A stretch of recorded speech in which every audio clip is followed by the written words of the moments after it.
स्वतंत्र और आजाद पत्रकारिता का समर्थन कीजिए, सच में मेरा साथी बनिए। बहुत आसान है दोस्तों, इस ज्वाइन बटन को दबाइए और आपके सामने आएंगे ये 3 विकल्प। इनमें से एक चुनिए और सच के इस सफर में मेरा साथी बनिए।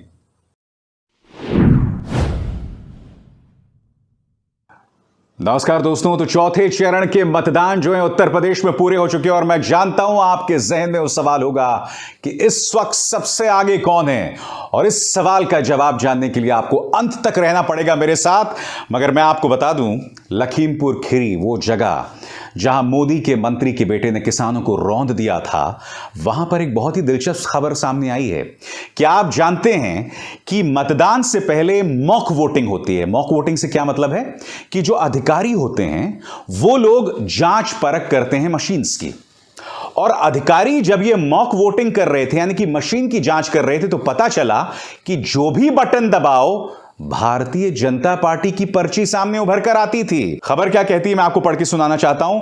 लखीमपुर खीरी के फरधान थाना क्षेत्र के बूथ संख्या 85 पर मॉक पोल के दौरान कोई भी बटन दबाने से कमल की पर्ची निकल रही थी। इसको लेकर मतदान 2 घंटे बाधित रहा। मामला सामने आने के बाद तहसीलदार सदर और sector magistrate doctor Rakesh Verma ने मौके पर पहुंचकर नई ईवीएम मशीन्स दी। इसके बाद 8:55 पर मतदान शुरू हो चुका। मैं जानता हूं दोस्तों कि मॉक पोल के दौरान, असली वोटिंग के दौरान ऐसा नहीं हुआ, और फिर जैसे कि आप देख रहे हैं पुलिस ने भी कह दिया कि ईवीएम्स को रिप्लेस कर दिया गया और 9 बजे से वोटिंग शुरू हो गई। मैं आपको एक बात बता दूं, मैं उन पत्रकारों में से हूं जो ये मानता है कि कई लोग कहते हैं कि भारतीय जनता पार्टी ईवीएम्स के जरिए जीत जाती है। मैं उन लोगों में से नहीं हूं दोस्तों। भारतीय जनता पार्टी इसलिए जीतती है क्योंकि जनता उन्हें वोट देती है।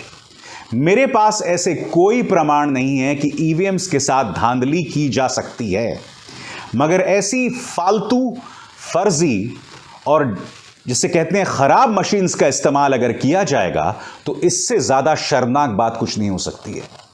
इससे चुनाव आयोग की विश्वसनीयता पर लगातार सवाल खड़े होंगे, लगातार सवाल खड़े होंगे।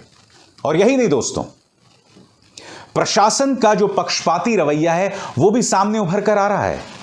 मसलन ये वीडियो देखिए, यहां पर एक पुलिस वाला नाच रहा है और नाच नाच के ये बोल रहा है कि जो राम को लाए हैं हम उन्हें लाएंगे, यानी खुलेआम भाजपा का समर्थक। कुछ दिनों पहले आपको याद होगा कुछ पुलिस वाले रालोद और समाजवादी पार्टी के समर्थन में नाच रहे थे। मैं आपसे एक सवाल पूछना चाहता हूं, उत्तर प्रदेश पुलिस को थोड़ी सी भी शर्म नहीं आती है? कुछ दिनों पहले कुछ पुलिस वाले रालोद के समर्थन में नाच रहे थे, आज ये भाई साहब भाजपा के समर्थन में नाच रहे हैं।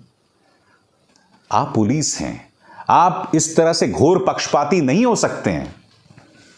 बाकी दोस्तों शर्म की बात है। और एक बहुत ही दिलचस्प तस्वीर सामने उभर कर आई है। आपके सामने रॉबर्ट्सगंज के विधायक हैं भूपेश चौबे।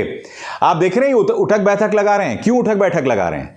क्योंकि उनका कहना था कि भैया हमने 5 साल कुछ नहीं किया, इसलिए मुझे माफ कर दो। लग तो यही रहा है दोस्तों। भारतीय जनता पार्टी के कई मंत्रियों ने, कई नेताओं ने 5 साल कुछ नहीं किया, इसलिए अब अनाप शनाप बातें की जा रही हैं, बड़ी बड़ी बातें की जा रही हैं। मसलन प्रधानमंत्री नरेंद्र मोदी अब अपनी हर रैली में महिला सुरक्षा का जिक्र कर रहे हैं। आज भी उन्होंने किया कि महिला सुरक्षा को लेकर हमारा जो रिकॉर्ड है बहुत जबरदस्त है। मगर प्रधानमंत्री, मैं आपसे एक सवाल पूछना चाहता हूं, मैं आपकी फितरत पर सवाल पूछना चाहता हूं। आजाद भारत के इतिहास में ऐसा कभी नहीं हुआ कि किसी बलात्कारी, किसी हत्यारे को, यानी राम रहीम इस शख्स को कोई सरकार 21 दिन पर रिहा कर दे, फरलॉ पर। यह आपने किया है। एक बलात्कारी को, एक हत्यारे को 21 दिन पर रिहा कर दिया, और न सिर्फ रिहा किया, उसे Z+ सिक्योरिटी दी। ऐसा कभी हुआ है क्या? बताइए। और फिर देश की जनता को अनाप शनाप बातें करना, उत्तर प्रदेश की जनता को बरगलाना कि ये देखिए हरियाणा की सरकार आपकी क्या कर रही है, इससे पता चलता है कि फितरत क्या है आपकी। चंद वोट्स के लिए, चूंकि आपको लगता है कि पंजाब में मदद हो जाएगी, आप एक बलात्कारी को Z+ सिक्योरिटी दे रहे हैं। कितनी शर्म की बात है। और फिर आप कहते हैं कि महिला सुरक्षा को लेकर हमने मंचलों पर लगाम लगा दिया है। आपने राम रहीम पर लगाम लगाया, आप उनके साथ खड़े हैं। सुनिए प्रधानमंत्री ने क्या कहा मनचलों के बारे में। तो क्या वो उन मनचलों को खुली छूट देते जो स्कूल से आने जाने वाली हमारी बेटियों को छेड़ते थे? लगाम तो किसी सूरत में नहीं लग रही दोस्तों। और यही नहीं, आज प्रधानमंत्री नरेंद्र मोदी अखिलेश की एक बात से बहुत ज्यादा चोटिल दिखाई दिए। अखिलेश लगातार हमला बोल रहे हैं, और क्या हमला बोल रहे हैं कि जिनके परिवार नहीं होते वो परिवार का दर्द क्या समझेंगे। आज भी अखिलेश यादव ने एक रैली में इसी बात का जिक्र किया कि जब लोग सड़कों पर मजबूर हो गए थे निकलने के लिए लॉकडाउन के दौरान, जब गंगा में लाशें बह रही थीं, तो बीजेपी सरकार का दिल ही नहीं पसीजा था, क्योंकि इनमें से कई ऐसे जिनका अपना परिवार नहीं है। और जाहिर सी बात है, हमला प्रधानमंत्री नरेंद्र मोदी और योगी आदित्यनाथ पर है। क्या कहा अखिलेश ने, सुनिए। इसलिए हम कहना चाहते हैं कि हम सब लोग परिवार वाले लोग हैं। परिवार वाले लोग ही परिवार वाले लोगों का दुख दर्द समझ सकते हैं। जिनके पास परिवार नहीं है वो परिवार वालों का दुख नहीं समझ सकते। जिसके परिवार में अगर एक बेटा बेरोजगार है तो बताओ उसके परिवार में दुख और परेशानी होती है कि नहीं होती है? अगर एक बेटी शादी को है, महंगाई है, शादी करनी है, तो बताओ भाई से लेकर के पूरा परिवार इंतजाम में लगता है कि नहीं लगता है? तो ये परिवार, जिनके परिवार नहीं है वो परिवार वालों की जिम्मेदारी को नहीं समझ सकते। जिनके परिवार नहीं है वो परिवार वालों का क्या दायित्व होता है वो नहीं समझ सकते हैं। अब जाहिर सी बात है, इसकी बात जो है बुरी तरह से चुभ गई प्रधानमंत्री को। आज प्रधानमंत्री ने कहा कि भाई जो परिवार की बात करते हैं वो बताएं कि उन्होंने मुस्लिम महिलाओं के लिए क्या किया। और उन्होंने ये भी कहा कि जो ट्रिपल तलाक है उससे फायदा सिर्फ लड़की को नहीं है बल्कि लड़की के बाप, भाई और मां को भी है। प्रधानमंत्री ने क्या कहा, आप सुनिए। और जो दावा करते हैं कि वो तो परिवार वाले हैं, उसमें बुरा क्या है? हम परिवार वाले हैं इसलिए परिवार का दुख जानते हैं। मैं जरा घोर परिवारवादियों से पूछता हूं, आप अगर परिवार के इतने गुणगान गाते हो तो आपको ये मेरी मुस्लिम बेटियों के दर्द की चिंता क्यों नहीं हुई? मेरी मुस्लिम बेटियों बहनों को छोटे छोटे बच्चे लेकर के पिता के घर लौटना पड़ता था, तब तुम्हें परिवार का दर्द क्यों समझ नहीं आया? प्रधानमंत्री, आपसे एक सवाल पूछना चाहता हूं। आपकी पत्नी आपके साथ नहीं है, आपकी मां है, तो इसलिए ऐसा नहीं कहा जा सकता कि आपका परिवार नहीं है। मैं उस मुद्दे पर जाना ही नहीं चाहता हूं। आज आप मुस्लिम महिलाओं के लिए अपना दर्द दिखला रहे थे, अपनी संवेदना दिखला रहे थे ट्रिपल तलाक के मुद्दे पर। मैं आपसे एक सवाल पूछना चाहता हूं।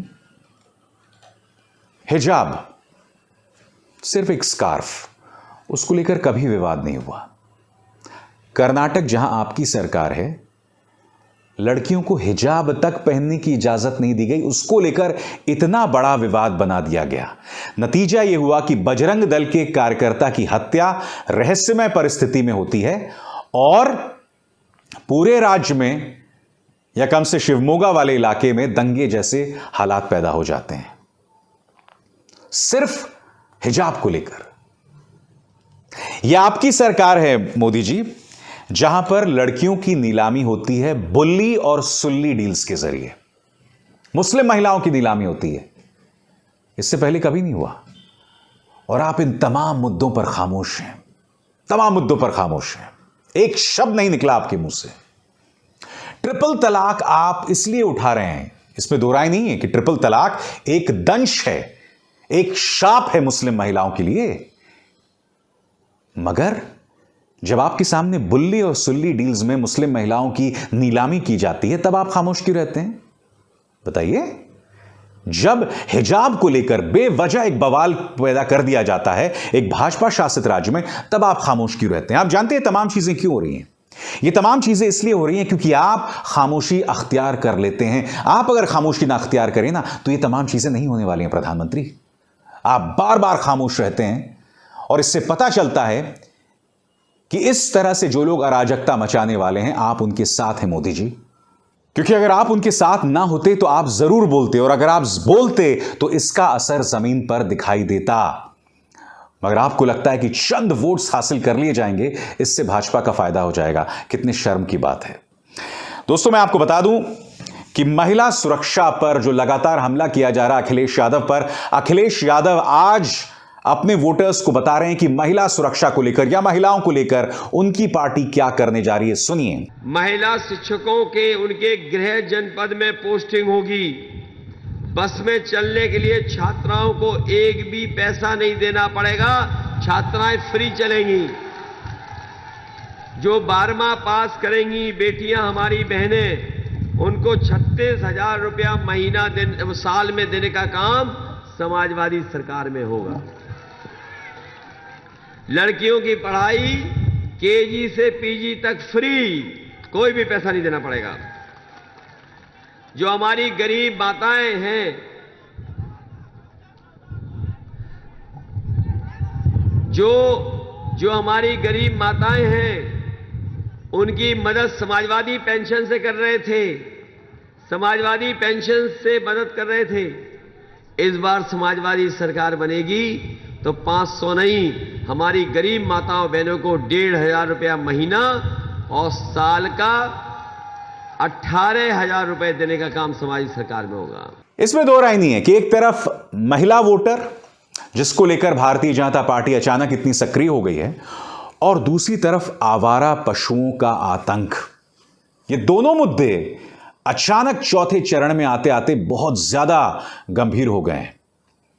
आवारा पशु के मुद्दे पर आज प्रियंका गांधी वाड्रा भी प्रदेश की जनता के सामने थी और उन्होंने कहा कि आज प्रधानमंत्री जो ये कह रहे हैं कि भाई गोबर धन जो मिलेगा आवारा पशुओं से, हम उसके लिए पैसे देंगे, दरअसल प्रधानमंत्री ने कांग्रेस की योजना से कॉपी किया है, कांग्रेस की योजना को चुराया है।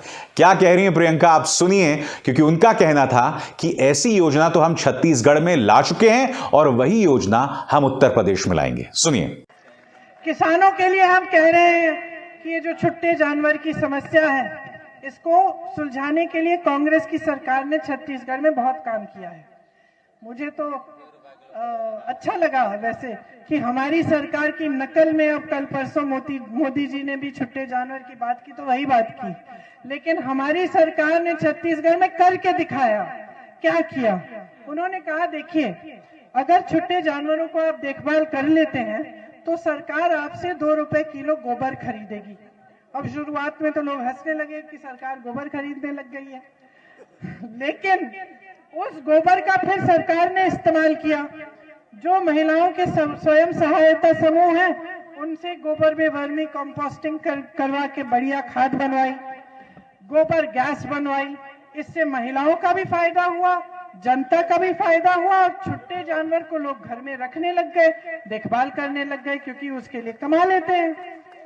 तो 4 चरण यानी कि 200 सीटों से ऊपर। एक बात तय है, जो बात सामने उभर कर आ रही है, एक तरफा मुकाबला नहीं है। भारतीय जनता पार्टी के पास जहां प्रचार है, सांप्रदायिक ध्रुवीकरण की ताकत है, एजेंसीज की ताकत है, वहीं अखिलेश यादव के साथ इस वक्त भीड़ का उत्साह है। क्या वो भीड़ वोट्स में तब्दील होगी? अखिलेश यादव तमाम छोटी छोटी जातियों को संजो रहे हैं। क्या उन छोटी छोटी जातियों को संजोने का परिणाम दिखाई देगा? अखिलेश यादव जो हैं किसान नेताओं के साथ है, क्या उसका असर होगा? ये तमाम सवाल हैं जिनके जवाब हमें 10 तारीख को मिलेंगे। अब एस आर शर्मा को दीजिए इजाजत। नमस्कार।